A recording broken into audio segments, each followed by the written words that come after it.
और शब्दों के माध्यम से कुछ भी कहा जाए, वो शब्द सुंदर बने, उसके लिए हम भगवान की स्तुति का सहारा लेते हैं, जिससे कि हम जब स्तुति करते हैं या कोई भी करता है तो स्तुति के बाद त्रुटियां होने के चांस कम रह जाते हैं। क्योंकि हम लोग तो भगवान के गीत गाते हैं और जितना परमात्मा चाहता है उतना गुनगुना लेते हैं और उतना इस जीवन को लाभ प्राप्त हो जाता है। हम लोग बाबा तुलसीकृत रुद्राष्टक का पाठ करते हुए कथा में धीरे से प्रवेश करने का प्रयास करते हैं।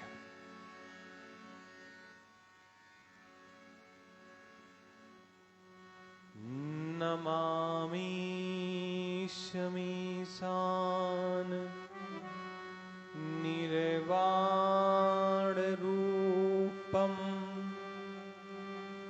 विभुम व्यापकं ब्रह्म वेद स्वरूपम्। नमामि समीशान निर्वाण रूपम विभुम व्यापकं ब्रह्म वेद स्वरूपम्।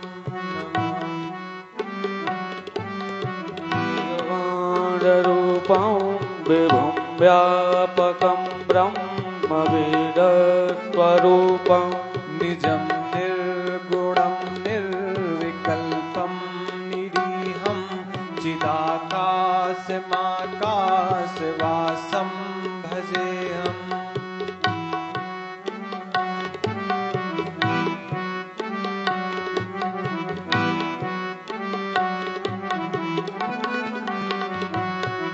निराकार मोकार मूलं तुरीयं गिराज्ञान गोती गमीशं गिरीशं करालं महाकाल कालं कृपालं गुणाकार संसार पारं नतोऽहं तुषाराद्रिशङ्काश गौरं गंभीरं मनोभूतिकोटि प्रभासी शरीरं पुरन्मौलिकल्लोलिनीचारुगङ्गा लसद्भालबाले दुकण्ठे भुजङ्गा।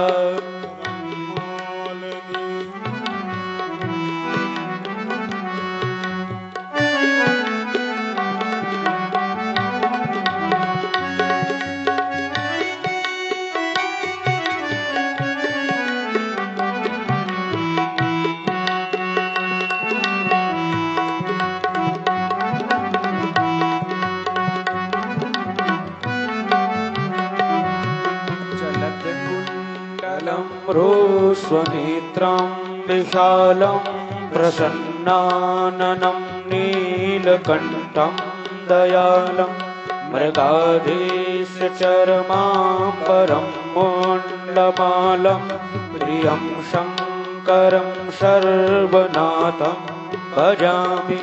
प्रचण्डं प्रकष्टां प्रगल्भां परेशाम् अखण्डाम् अजं भानुकोटि प्रकाशं त्रयाशूलनिर्मूलनं शूलपाणि भजेऽहं भवानीं पतिं भावगम्याम्।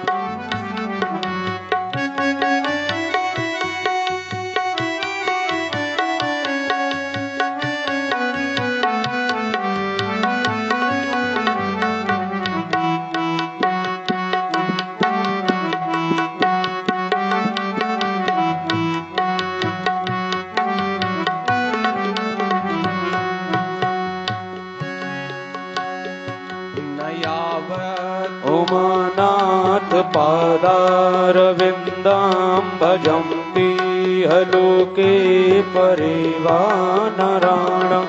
न ताव सुखं शान्ति सन्तापनाशं प्रसीद प्रभु सर्वभूताधिवासम् न जानामि योगां जपं नैव पूजां न तोऽहं सर्वदा शम्भुतोऽभ्यां जराजन्म दुःखोऽगतातप्यमानं प्रभु पाहि आपं नमामीश शम्भो नमामीश शम्भो नमामीश शम्भो प्रभु पाहि आपं नमामीश शम्भो नमामीशमीशान निर्वाण रूपं विभुं व्यापकं ब्रह्म वेद स्वरूप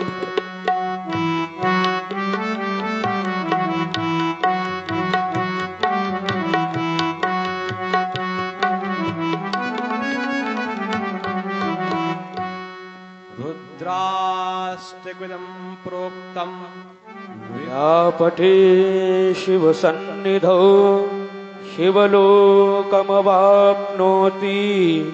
शिवेन सह मोदते। एक बार एक शिष्य अपने गुरु से एक मंत्र लिया।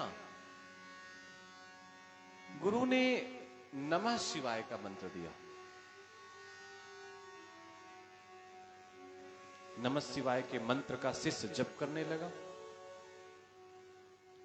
गुरु ने बताया कि राम और शिव में किसी प्रकार का कोई अंतर नहीं है।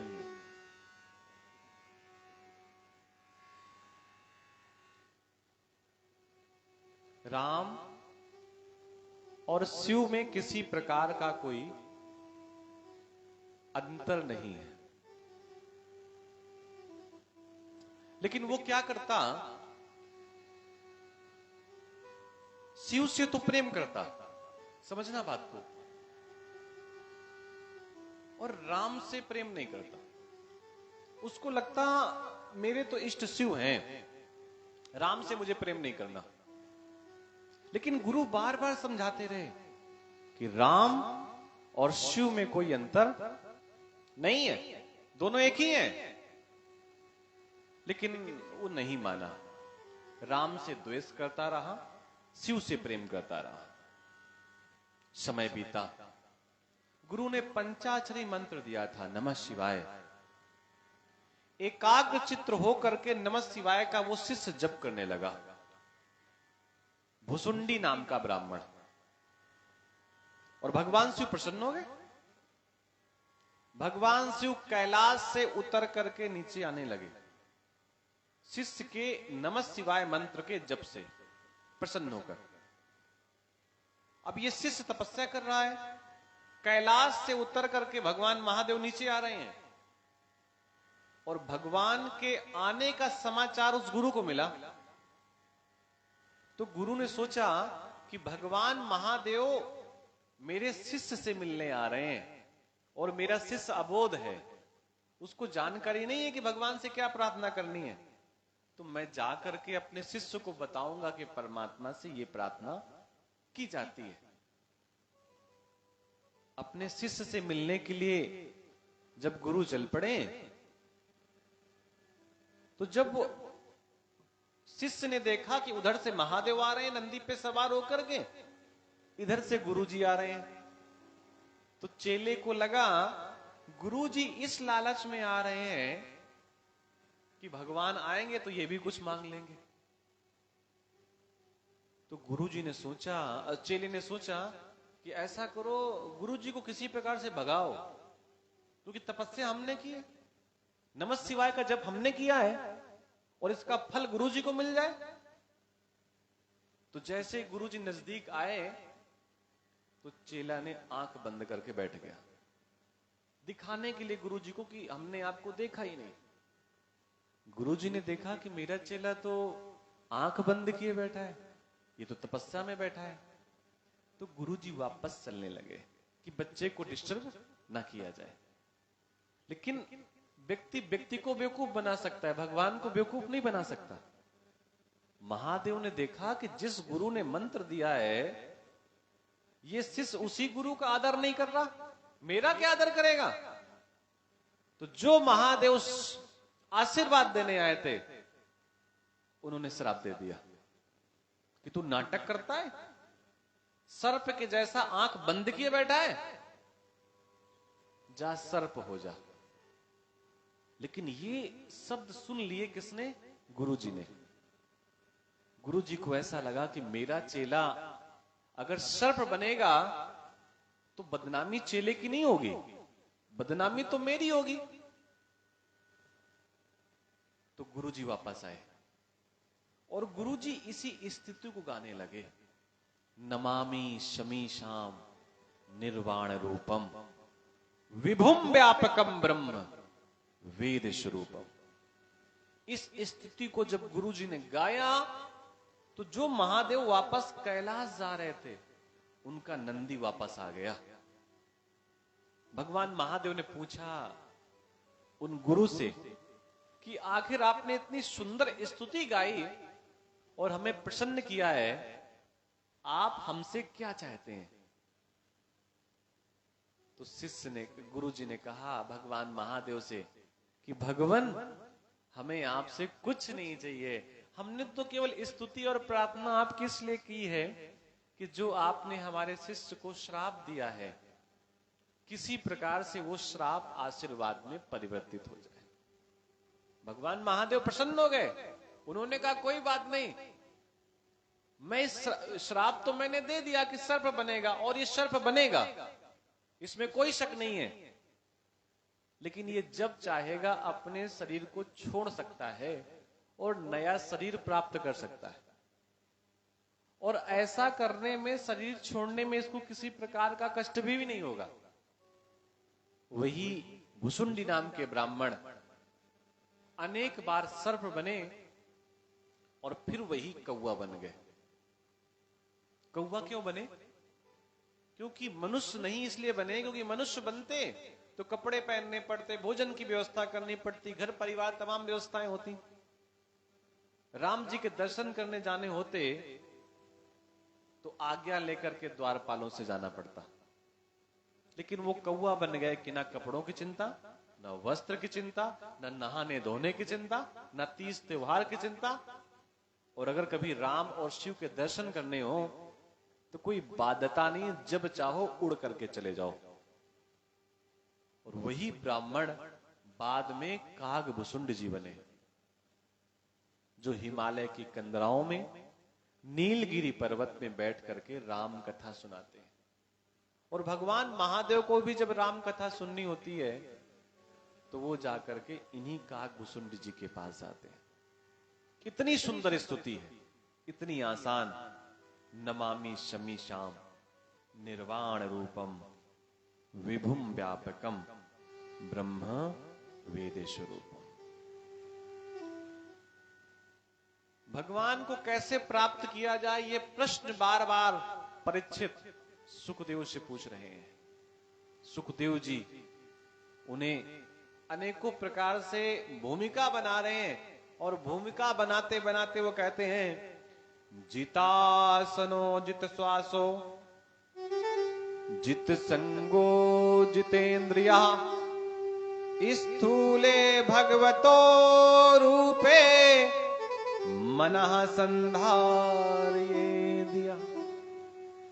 बड़े लक्ष्य को पाने के लिए भैया 4 काम करने पड़ते हैं। बड़े का मतलब या परमात्मा को पाना हो, या बड़ा पद पाना हो, बड़ा नाम पाना हो, बड़ी शोहरत पानी हो, बड़ा धन प्राप्त करना हो। ये 4 काम व्यक्ति को करने ही पड़ते हैं। वो बालक हो, किसान हो, मंत्री हो, प्रधान हो, या बहुत बड़ा व्यापारी हो। जितासनो, सबसे पहली प्रक्रिया है व्यक्ति को अपना आसन जीतना। आसन का मतलब एक आसन पर लंबे समय तक बैठ करके रहना, इसे आसन जीतना कहते हैं। आप देखिए, संत महात्मा कई कई घंटे बिना हिले डुले एक आसन पर बैठे रहते हैं। किसान रात में कई कई घंटे खड़ा रह करके पानी लगाता है। ट्रैक्टर चलाने वाला, लखनऊ तक गाड़ी ले जाने वाला, ट्रक चलाने वाला 8-10 घंटे बैठा रहता है जितासनो। अगर वो ये सोचे कि नहीं हम आराम करेंगे, बार बार उठ करके जाए, फिर बैठे, फिर उठ करके जाए, तो अपनी यात्रा वो पूरी नहीं कर सकता। जितासनो, एक स्थिति में लंबे समय तक रहना, ये भागवत कहती है किसी भी बड़े लक्ष्य को पाने का एक आसान सा तरीका या पहली सीढ़ी है। दूसरा बताया गया जित संगो, हमारा संग कैसा है। उदाहरण के रूप में हमारे गुरुजी बताया करते हैं कि अगर हम सुपारी खाते हैं तो ये सोचिए कि पहली बार सुपारी का टुकड़ा आपको दिया किसने। शिवकांत भैया, पहली बार आपकी हथेली पर सुपारी का टुकड़ा किसने रखा? तो पता है जवाब क्या होगा? किसी नजदीकी व्यक्ति ने रखा होगा। इस बात को हल्के में मत लेना। हो सकता है वो घर का व्यक्ति भी हो सकता है, वो ऐसा व्यक्ति होगा जिस पे आपको विश्वास था कि ये मेरी हथेली पर जो रखेगा वो गलत नहीं हो सकता। या हो सकता है मित्र हो। अगर कोई अवगुण भी है तो शत्रु ने नहीं दिया, मित्र ने ही दिया है। इस बात को बारीकी से सोचने पर ऐसा लगेगा कि सही है, अन्यथा ऐसा एहसास होगा मित्र अवगुण कैसे दे सकता है। जित संगो, हमारे साथ उठने बैठने वाले लोग कौन है, काम करने वाले लोग कौन है, हमारे आसपास लोग कौन रहते हैं। जित संगो, हमें ये जीतना है कि अपने आसपास के लोगों में से चयन करना है किनके पास बैठना है और किनके पास नहीं बैठना। यह भी तरक्की प्राप्त करने में दूसरी श्रेणी है। तीसरा बताया गया जित श्वासो। आयुर्वेद कहता है सुआन और मनुष्य की उम्र लगभग एक होती है। सुआन कहते हैं कुत्ते को। कुत्ता बार बार सांस लेकर के 10 साल में अपनी 80 साल की सांसें नष्ट कर देता है। और जिस मनुष्य को भी सांस का रोग हो जाए तो उसका 10 साल अगर उम्र बची है, उदाहरण के तौर पे, तो 3 साल पे ही उसका शरीर छूट सकता है। भाई सांसें तो लिमिटेड है ना। और प्राणायाम में सिखाया क्या जाता है, अनुलोम विलोम में सिखाया क्या जाता है, योगाचार सिखाता क्या है, जित श्वासो। श्वास लेना और श्वास छोड़ना, कितनी लंबी सांस ली जाए और कितनी देर तक उसे सुरक्षित रखा जा सके, यह भी एक प्रक्रिया बताएगी परमात्मा को प्राप्त करने की। तीसरी श्रेणी, बार बार सांस लोगे तो मन सांस लेने में लगा रहेगा। ध्यान दीजिएगा, जब सांस बढ़ जाती है, कभी कभी किसी कारण से आप दौड़ करके आए हो तो आपकी सांस बढ़ जाती है, उस स्थिति में आप बात नहीं कर सकते। लेकिन अभी आप आराम से बैठे हैं तो आपको पता ही नहीं है कि आप सांस ले भी रहे हैं कि नहीं ले रहे हैं। ये प्राकृतिक अपने आप हो रहा है। और एक और बताया गया चौथा लक्षण, जितेंद्रिया। अपनी इंद्रियों को जीतना संभव नहीं है, लेकिन प्रयास तो किया जा सकता है। संभव नहीं है ये तो पक्का है। अगर इंद्रियों को जीत लेना आसान होता तो ये कथाएं रोज रोज नहीं कहनी पड़ती। संभव नहीं है, लेकिन प्रयास तो किया जा सकता है। हमारे गुरुदेव एक बात और कहते, बड़ी अच्छी लगती बात हमें वो, कि प्रयास आप करें और प्रयास में अगर आप विफल भी हो गए तो जहां थे उससे थोड़ी ज्यादा बिगड़ेंगे। अगर आपने 0 से 1 रुपए बनाने का प्रयास किया है और 1 रुपए नहीं बना पाए तो 0 तो आप पहले ही थे, और कहीं बन गया तो आप एकदम से आगे बढ़ जाएंगे। तो इन 4 चीजों को प्रत्येक व्यक्ति को ध्यान देना चाहिए, वो हम हो या विद्यार्थी हो या कोई भी हो, परमात्मा को प्राप्त करने में ये 4 चीजें बहुत आवश्यक है। परमात्मा के बारे में ऐसा कहा गया, कामनाओं के अनुसार प्रत्येक देवता कुछ न कुछ देता है। ऐसे समझिए कि एक सचिवालय में अनेकों मंत्री होते हैं, आप जिस मंत्री के पास जाएंगे वो अपनी वस्तु आपको दे सकता है। हमारे क्षेत्र के विधायक हैं, कारागार मंत्री हैं, तो एक दिन हम रास्ते में चर्चा हो रही थी तो लोगों ने कहा कि इन्होंने सड़कें नहीं बनवाई, तो मजाक में बगल वाले ने कहा कि वो परिवहन मंत्री थोड़ी, वो तो कारागार मंत्री हैं, वो बनवाएंगे तो क्या बनवाएंगे। अब ऐसे मजाक में लोग कहते रहते हैं। तो मंत्री के पास जाओगे तो वो अपने विभाग की वस्तु आपको दे सकता है, लेकिन मुख्यमंत्री के पास जाओगे तो कोई भी वस्तु आप प्राप्त कर सकते हैं। ठीक उसी प्रकार बताया गया कि विद्या प्राप्त करनी हो तो भगवान शंकर का पूजन करना चाहिए। प्रश्न उठता है कि परसों बसंत पंचमी थी, सरस्वती माता की पूजन की बात कही जाती, विद्या की देवी, तो विद्या की देवी सरस्वती हैं, लेकिन जो 14 सूत्र निकले हैं वो महादेव के डमरू से निकले हैं। अगर वो सूत्र नहीं निकलते महादेव के डमरू से, डम डम से, तो विद्या आती कहां से। नाचने वाले को बहुत अच्छा नहीं कहा जाता, लेकिन वही नृत्य जब महादेव करते हैं तो नटराज कहलाते हैं।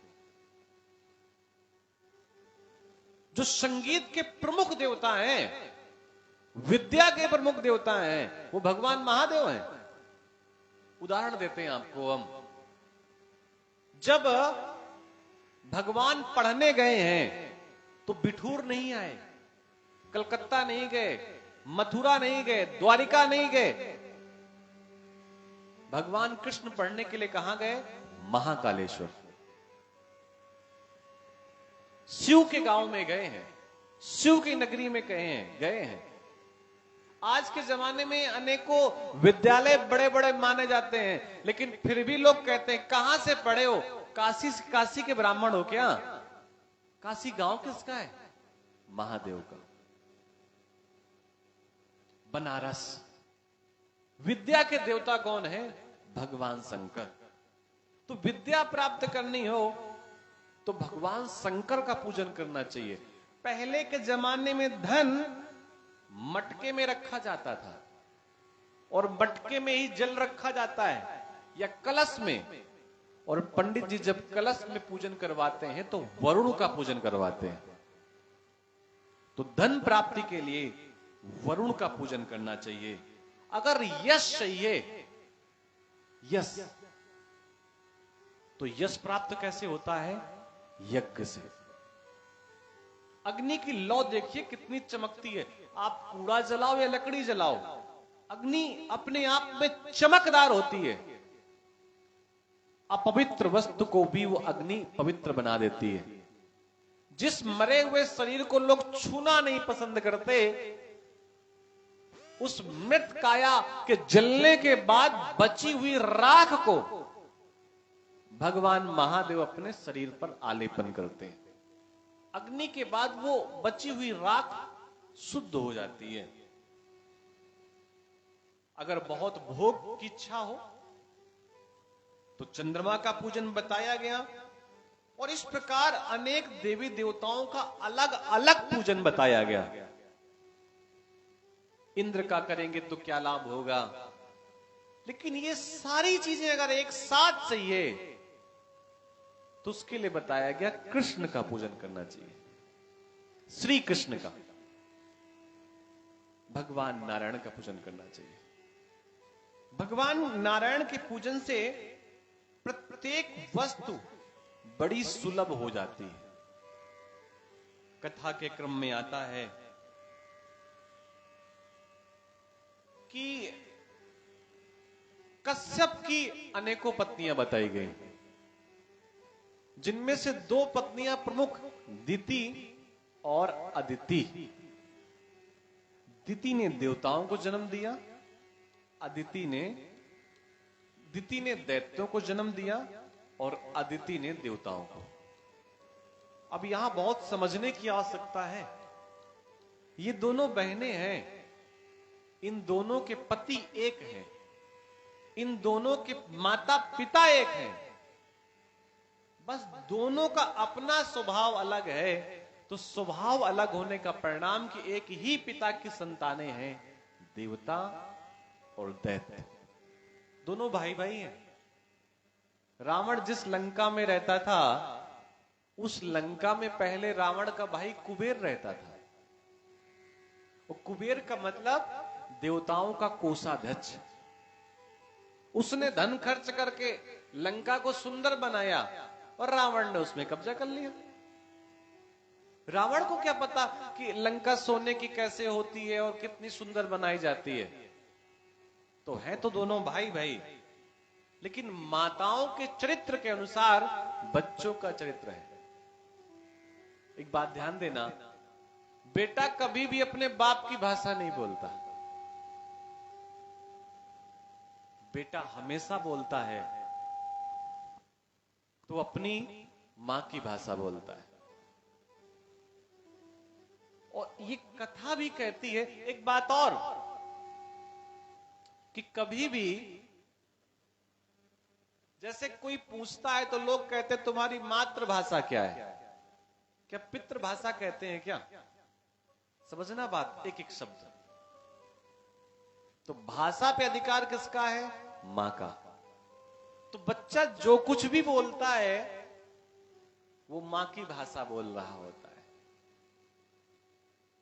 दैत्यों के अंदर जो संस्कार आए वो उनकी मां के संस्कार हैं, और देवताओं के अंदर जो संस्कार आए वो भी उनके मां के संस्कार हैं।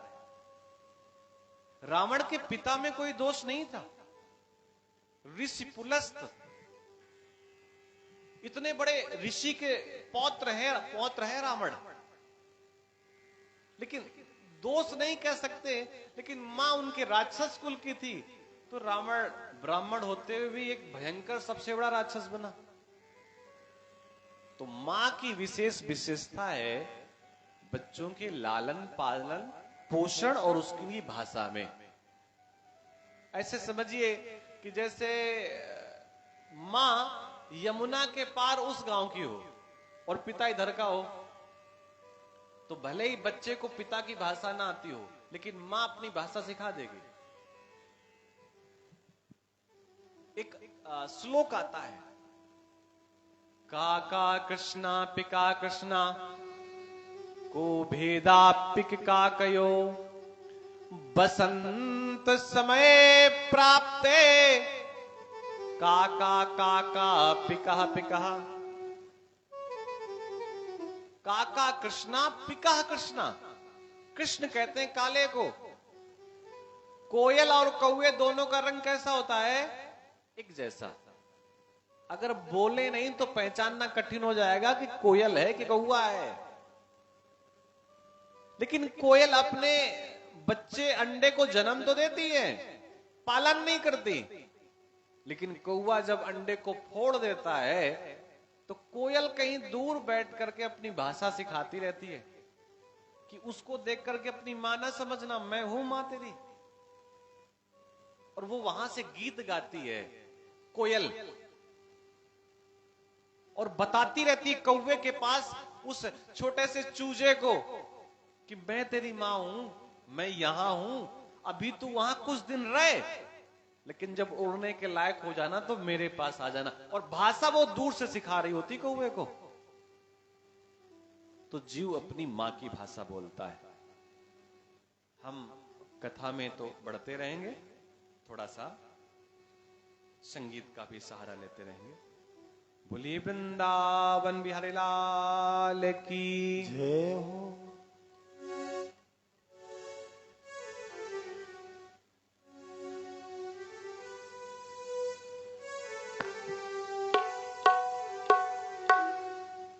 न जाने कौन से गुण पर दयानिधि रीझ जाते हैं। न जाने कौन से विध पर दयानिधि रीझ जाते हैं। न जाने कौन से गुण पर दयानिधि रीझ जाते हैं। न जाने कौन से गुण पर दयानिधि रीझ जाते हैं।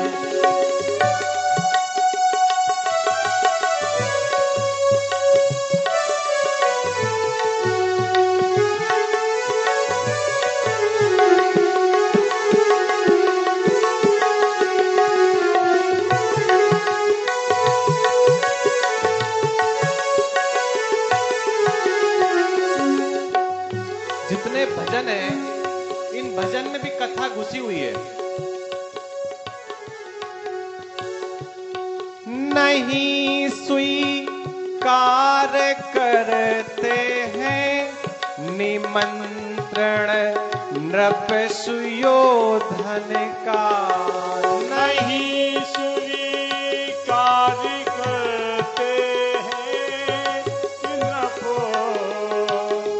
सुयोधन का।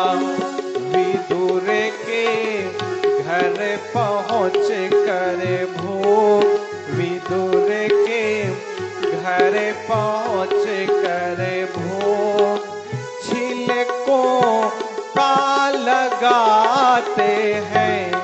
न जाने कौन से गुण पर न जाने कौन से गुण पर दयानिधि रीझ जाते हैं। न जाने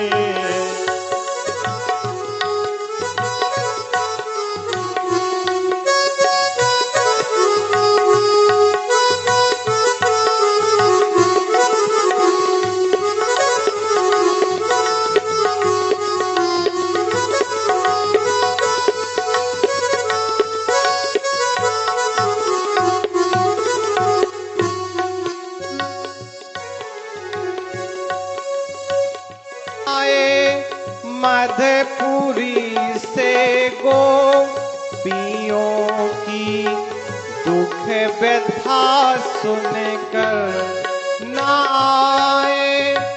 मधुपुरी से गोपियों की दुख व्यथा सुनकर द्रुपद जा की दशा पर द्वार। द्रुपद जा की दशा पर द्वार का से दौड़ आते हैं। न जाने कौन से गुण पर न जाने कौन से गुण पर दयानिधि रीझ जाते हैं। न जाने कौन से गुण पर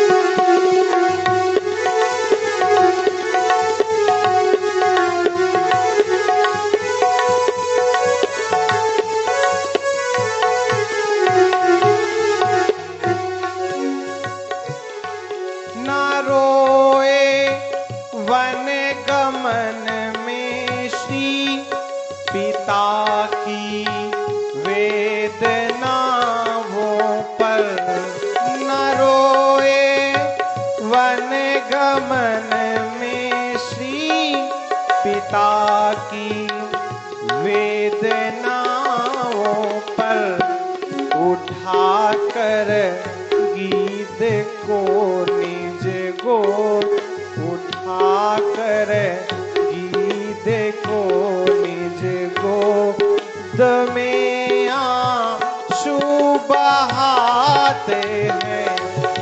न जाने कौन से गुण पर दया निधि रीझ जाते हैं, दया निधि रीझ जाते हैं, दया निधि रीझ जाते हैं।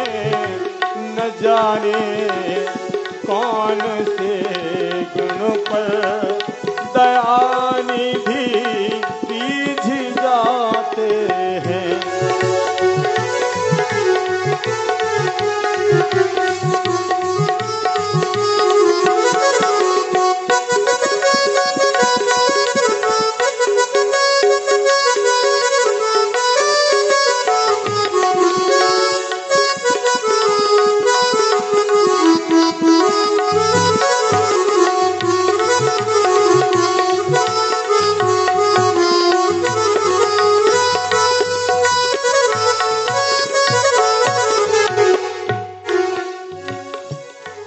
कठिनता से चरण धोकर मिले कुछ बिंदु विधवर को, कठिनता से चरण धोकर मिले कुछ बिंदु विधवर को, वो चरणों तक स्वयं केवट, वो चरणों तक स्वयं केवट के घर जा कर लुटाते हैं। न जाने कौन से विधि पर दया निधि रीझ जाते हैं। न जाने कौन से गुण पर दया निधि रीझ जाते हैं। न जाने कौन से गुण पर दया निधि रीझ जाते हैं। न जाने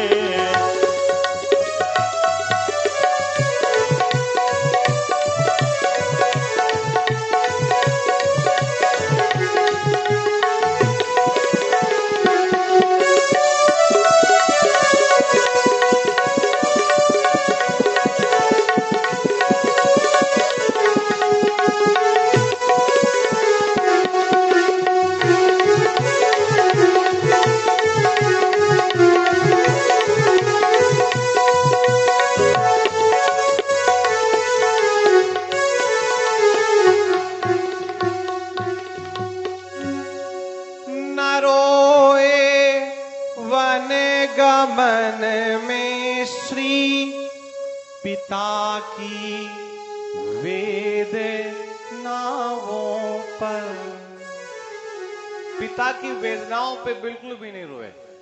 दशरथ जी कहते रहे राम जी से कि राम आज एक काम करो मेरा,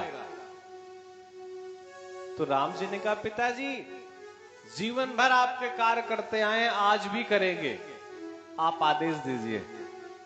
तो दशरथ जी ने कहा पुत्र एक काम करो, आज मेरी बात न मानो। राम जी ने कहा कि पिताश्री आपकी बात होती तो ना मानते, लेकिन मां का आदेश है, मां के आदेश को टाला नहीं जा सकता।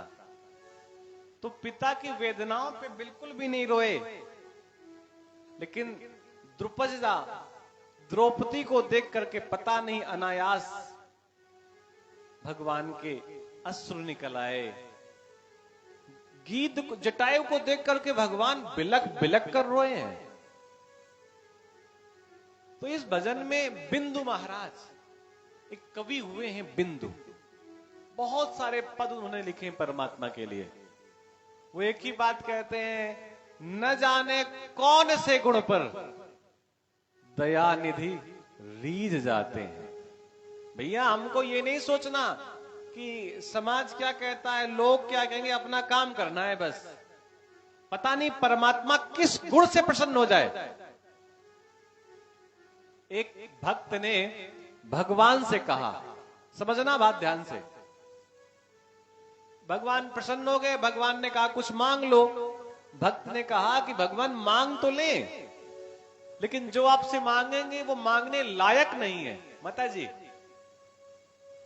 तो भगवान ने कहा कि देखो, तुम्हारे शब्द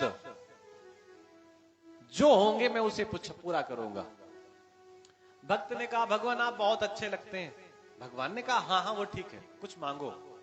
बोले भगवान आप बहुत गोल मटोल लगते हैं। तो भगवान ने कहा हाँ हाँ ठीक है, लेकिन मांगो। बोले भगवान आप बिल्कुल ऐसे लगते हैं जैसे छोटा बच्चा हो। हाँ हाँ ठीक है, लेकिन कुछ मांग लो।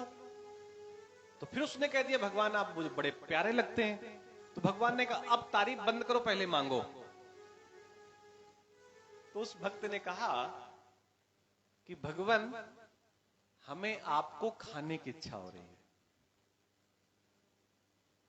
भगवान ने कहा तथास्तु। उस भक्त ने कहा भगवान मैं स्वभाव से राक्षस हूं, और राक्षस का स्वभाव है मनुष्यों को खाना, और आप हमारे सामने मनुष्य के रूप में हैं, और हमें पता है कि आप भगवान हैं, लेकिन मेरा स्वभाव है मनुष्यों को खाना, तो मैं आपको खाना चाहता हूं। तो भगवान ने कहा देखिए, इच्छा तो आपकी पूरी होगी, इसमें कोई संकोच नहीं है, लेकिन थोड़ा आपको इंतजार करना पड़ेगा। राक्षस ने कहा कोई बात नहीं, मैं इंतजार करूंगा। तो भगवान ने कहा एक समय ऐसा आएगा कि नेपाल में बहने वाली नदी गंडकी का मैं पत्थर बनूंगा। जो नदी नेपाल में बहती है ना गंडकी, उसका मैं क्या बनूंगा? पत्थर। और तुम बनोगे उस नदी के कीड़े, और तुम मुझे खाओगे।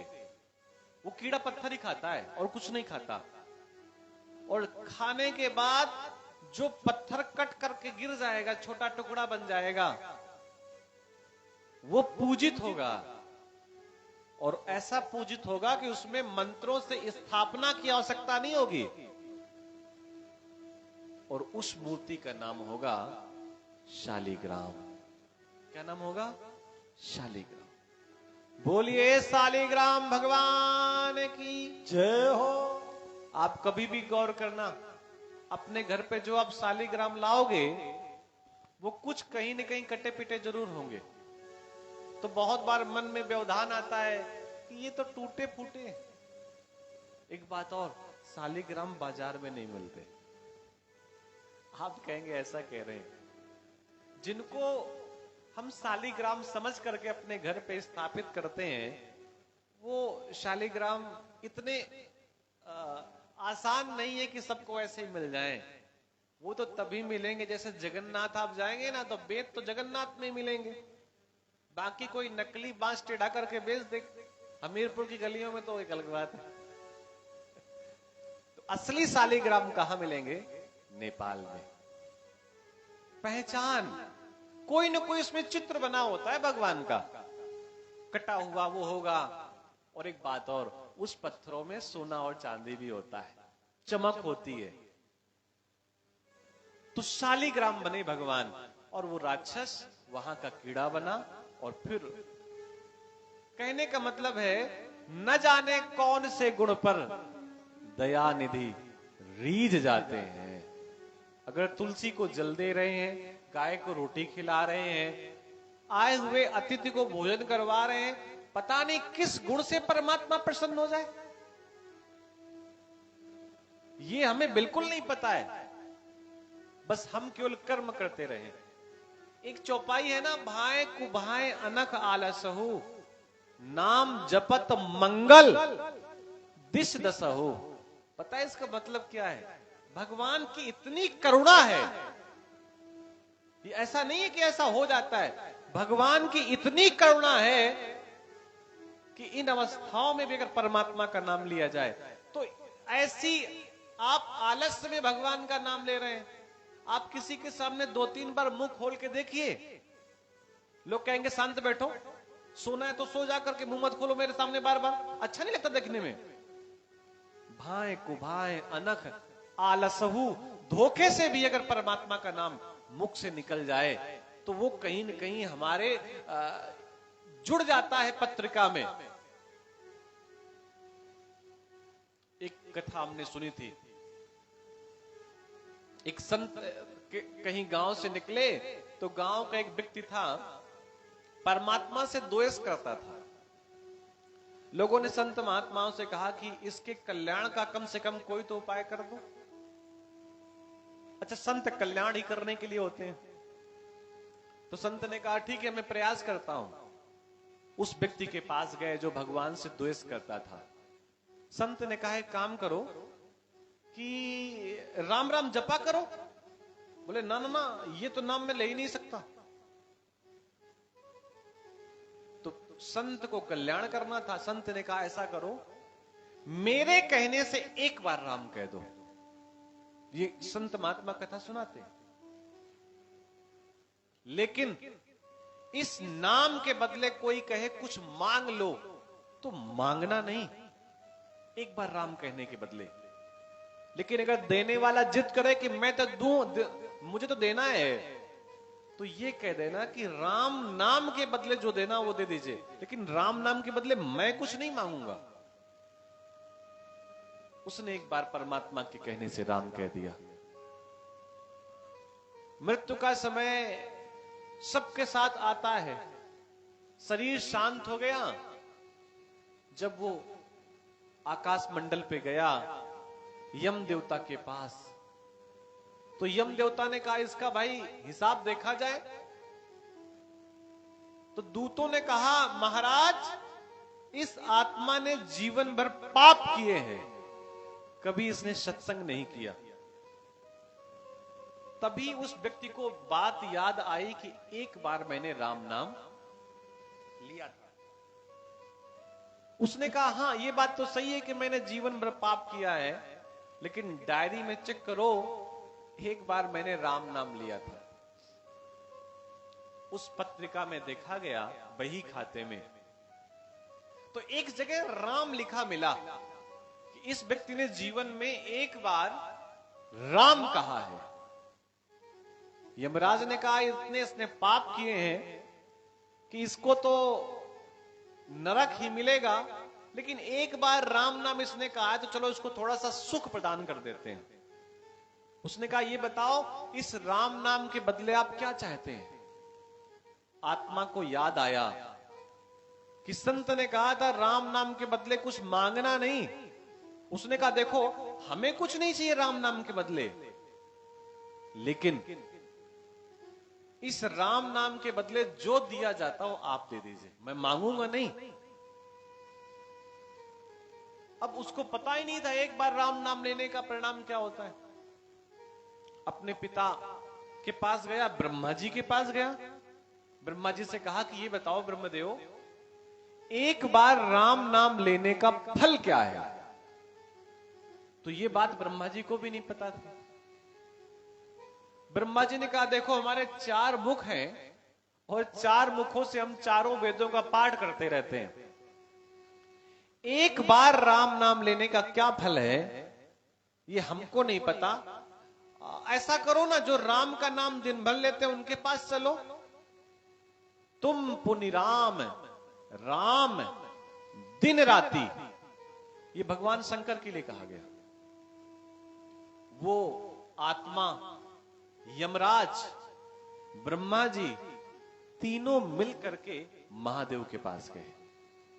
महादेव से कहा भगवान शंकर आप तो दिन भर राम नाम लेते हैं, हमें बता दो अगर जीवन में किसी ने एक बार राम नाम लिया हो इसका फल क्या है। तो भगवान शंकर ने कहा देखो हमको ये तो नहीं पता राम नाम लेने का फल क्या है। हाँ वो एक अलग बात है कि मैं दिन भर राम नाम लेता हूं।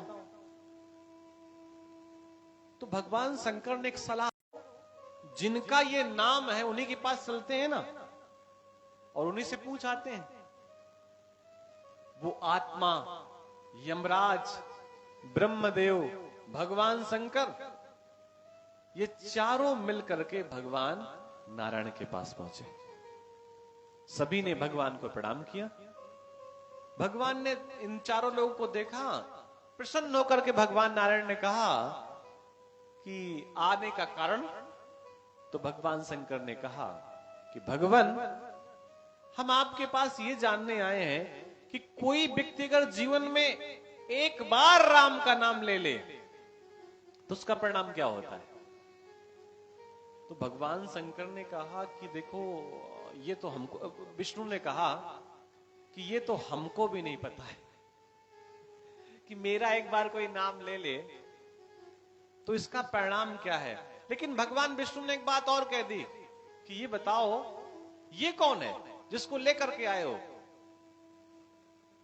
तो ब्रह्मा ने कहा कि ये वही जीव है जिसने एक बार राम नाम लिया था, तो हम केवल ये ढूंढने के लिए आए आप सबके पास कि एक बार राम नाम लेने का परिणाम क्या है। तो पता है नारायण ने क्या कहा? भगवान शंकर ने कहा कि इससे बड़ा परिणाम तुम्हें और क्या चाहिए कि इसने एक बार राम नाम लिया और यमराज, ब्रह्मदेव और भगवान शंकर, ये दोनों तीनों मिलकर के यहां तक लेकर के आ गए। आप कहां तक? मेरे पास तक। और परिणाम चाहिए? तो एक बार राम नाम लेने का लगभग ये परिणाम है कि व्यक्ति भगवान के चरणों में पहुंच जाता है। आजकल तो स्थितियां बदल गई हैं। पहले सुबह सुबह लोग राम राम कहा करते थे, जय राम जी की कहा करते थे। अब आजकल जय भगवान कहने लगे हैं। अब इधर तो नहीं पता, हमारे उधर बहुत चल रहा है जय भगवान। अब उसमें कंफ्यूजन हो जाता है कि कौन वाले भगवान? जो नए वाले भगवान बने हैं उनकी जय बोल रहे हैं, जो सनातन भगवान है उनकी जय बोल रहे हैं। पहले सुबह लोग राम राम कहा करते थे, जय राम जी की कहा करते थे। गेहूं तौलते समय पहली बार तराजू में जब अनाज आता था तो मुझे याद है बचपन में राम कह करके डाला जाता था। हम कहते थे ये एक क्यों नहीं बोलते, राम क्यों बोलते हैं? अब आज वो स्थितियां है ही नहीं। तो भैया कहीं न कहीं धीरे धीरे हम लोग थोड़ा सा घाटे में जा रहे हैं। तो फायदा तो यही है कि कुछ ना हो सके तो कम से कम प्रेम से राम राम ही कह दिया जाए। जरूरी नहीं कि ये कहा जाए पंडित जी प्रणाम, पंडित जी राम राम कह दीजिए, तो पंडित जी भी राम राम सुन लेंगे, बदले में वो भी राम राम कह देंगे। नमस्ते, ये तो सब एक साधारण से शब्द हैं, फॉर्मेलिटी वाले हैं।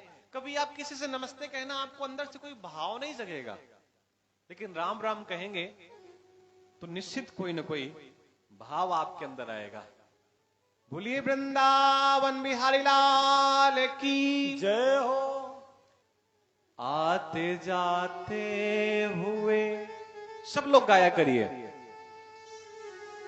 आते जाते हुए गुनगुनाया करो, आते जाते हुए गुनगुनाया करो, राम बोला करो, राम गाया करो। आते राम बोला करो, राम गाया करो। आते जाते हुए गुनगुनाया करो, आते जाते हुए गुनगुनाया करो, राम बोला करो, राम गाया करो। राम बोला करो, राम गाया करो। आते जाते हुए गुनगुनाया करो, आते जाते हुए गुनगुनाया करो। राम बोला करो, राम गाया करो, राम बोला करो,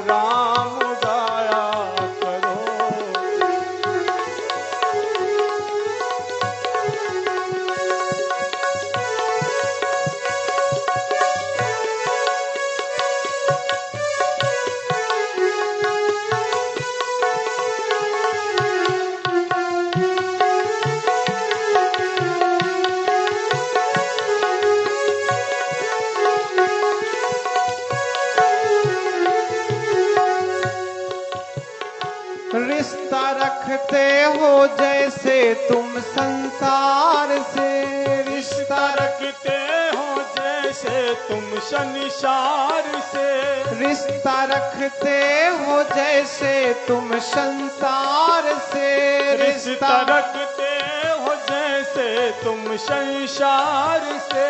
मोह बंधन बंधा है जैसे परिवार से, मोह बंधन बंधा जैसे परिवार से। थोड़ा उनसे भी रिश्ता निभाया करो, थोड़ा उनसे भी रिश्ता निभाया करो। राम बोला करो, राम गाया करो, राम बोला करो, राम गाया करो।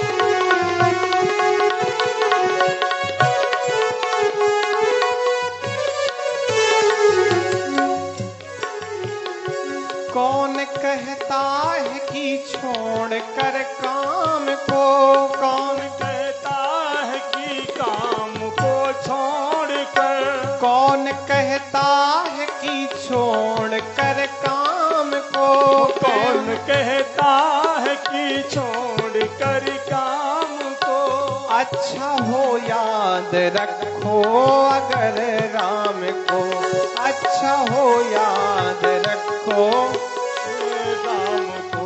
सुख दुख में ना, सुख दुख में ना उनको भुलाया करो, सुख दुख में ना उनको भुलाया करो।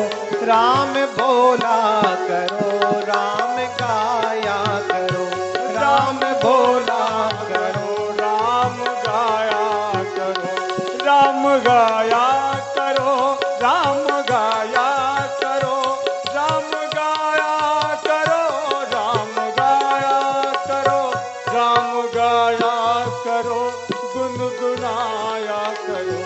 आते जाते यूं ही गुनगुनाया करो, आते जाते यूं ही गुनगुनाया करो। सिया राम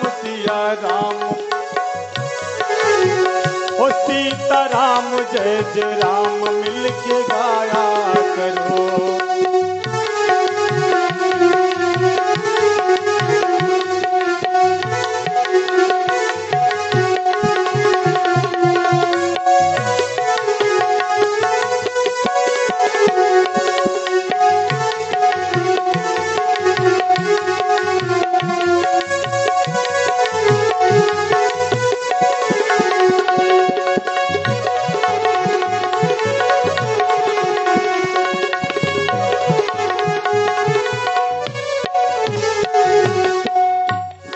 बड़ी चेतावनी भाई लाइन कही गई है। जिंदगी है यूं ही गुजर जाएगी, जिंदगी है ये यूं ही गुजर जाएगी, जिंदगी है यूं ही गुजर जाएगी, जिंदगी है यूं ही गुजर जाएगी। शान शौकत की दुनिया उजड़ जाएगी, शान शौकत की दुनिया गुजर जाएगी। अपने मन से ना, अपने मन से ना उनको भुलाया करो, अपने मन से ना उनको भुलाया करो। राम बोला करो, राम गाया करो, ओ राम बोला करो, राम गाया करो। आते जाते हुए गुनगुनाया करो, आते जाते हुए गुनगुनाया करो। राम बोला करो, राम गाया करो, ओ राम बोला करो, राम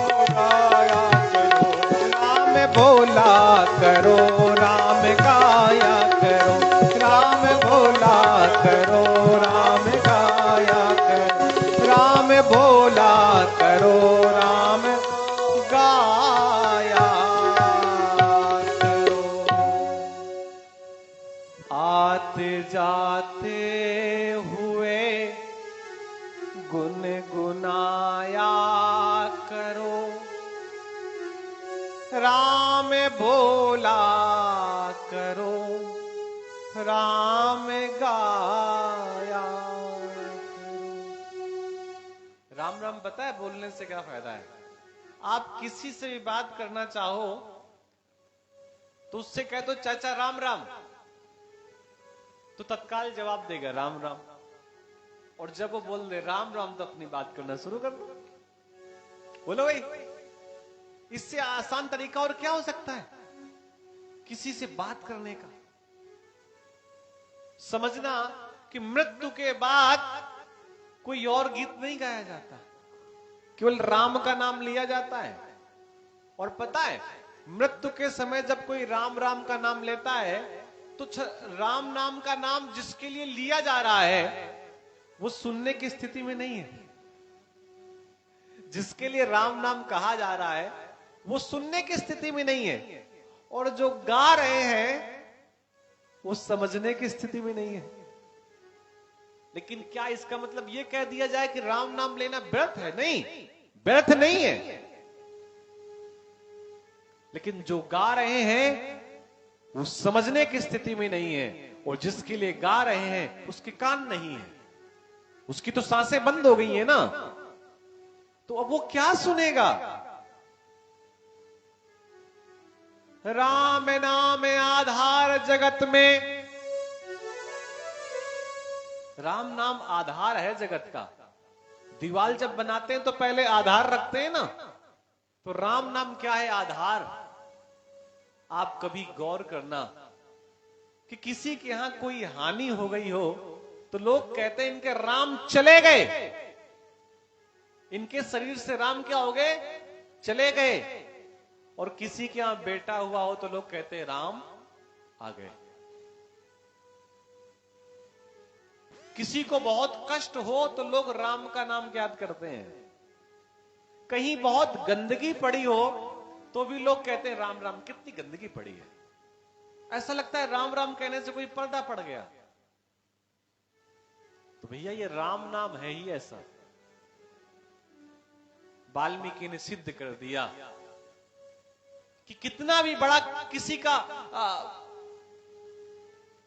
का पास्ट कितना खतरनाक क्यों न रहा हो, अगर वो सुधरने का थोड़ा भी प्रयास करे तो वाल्मीकि भय ब्रह्म समाना, वाल्मीकि ब्रह्मा के समान हो गए। और वाल्मीकि ने वो चित्र लिख दिया, वो पुस्तक लिख दी, और जो वाल्मीकि ने लिखा अपने ग्रंथ में, राम को वो करना पड़ा।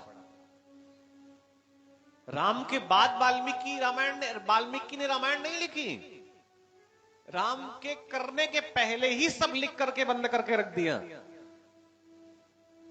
और वाल्मीकि है कौन? आदि कवि। आदि कवि का मतलब पहला कवि धरती का। वैसे तो 5,500 साल पहले